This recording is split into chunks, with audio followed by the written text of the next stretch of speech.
Hello guys, welcome to ఈ cinema. Review చూసే ముందుగా మీకు హ్యాపీ ఇండిపెండెన్స్ డే. మీకు ఇష్టమైన ఫ్రీడమ్ ఫైటర్స్ ఎవరు and independence day and republic day మధ్య డిఫరెన్స్ ఏంటో కామెంట్ చేయండి.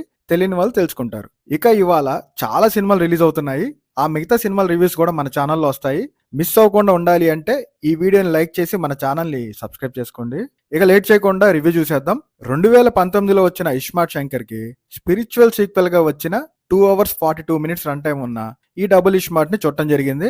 మీకు ట్రైలర్ చూసుంటే ఈ పాటికి అర్థమై ఉంటది, ఆల్మోస్ట్ ఫస్ట్ పార్ట్ లాగే సెకండ్ పార్ట్ కూడా ఉండబోతుంది అని. సేమ్ అందులో లాగే చిప్, అదే అండి మెమరీ ట్రాన్స్ఫర్, ఇలా ఆల్మోస్ట్ సేమ్ ఉన్నాయి. మళ్ళీ ఆ ఇస్మార్ట్ శంకర్ వైబ్స్ క్రియేట్ చేయడానికి ట్రై చేశారు. అప్పుడు హిట్ అయిందంటే ఆ సాంగ్స్, డాన్స్, రామ్ మేనరిజం తో అలా ఆడేసింది. బట్ మళ్ళీ 5 ఏళ్ల తర్వాత ఆల్మోస్ట్ అదే కాన్సెప్ట్ తో అంటే కొంచెం కష్టమే కదా. నాకు అదే అయింది గైస్, నాకు అంతగా నచ్చలేదు. బట్ ఓన్లీ సాంగ్స్ కానీ, డాన్స్, ఫైట్స్, కొన్ని సీన్స్ అండ్ డైలాగ్స్ ఇష్టపడే వాళ్ళకి ఎక్కచ్చేమో. ఫ్యామిలీతో చూడొచ్చా అంటే exposing and double meaning dialogues ఉన్నాయి, కొంచెం కష్టమే.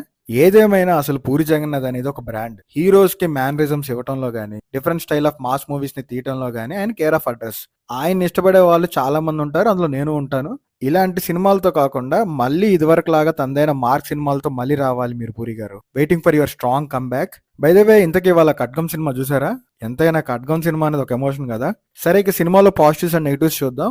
అంతకన్నా ముందు ఏది రివీల్ చేయకుండా బేసిక్ స్టోరీ ఏంటో చూద్దాం. బిగ్ బూల్ అనే ఒక అతను చనిపోతున్నాడని తెలిసి తన మెమరీని ఇంకొకరికి ట్రాన్స్ఫర్ చేద్దామని అనుకుంటారు. ఇంతకీ ఆ మెమరీ ట్రాన్స్ఫర్ చేశారా లేదా, అసలు ఏమైంది అండ్ లాస్ట్ కి ఏం జరిగింది అనేది స్టోరీ. ఇక సినిమాలో పాజిటివ్స్ విషయానికి వస్తే యాజ్ యూజువల్ గా Ram energetic performance and dance crazy ఉంది.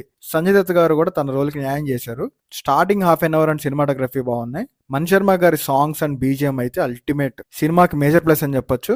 అలీ గారి కామెడీ కొన్ని చోట్ల నవ్వించింది. బట్ పూరి గారి ఇదివరకు సినిమాల లాగే సంబంధం లేకుండా ఉంటది అండ్ డబుల్ మీనింగ్ తో ఉంటది. ఇక నెగిటివ్స్ అంటారా, 5 years తర్వాత కూడా పెద్దగా స్టోరీ లేకుండా సేమ్ కాన్సెప్ట్ అంటే కష్టమే కదా.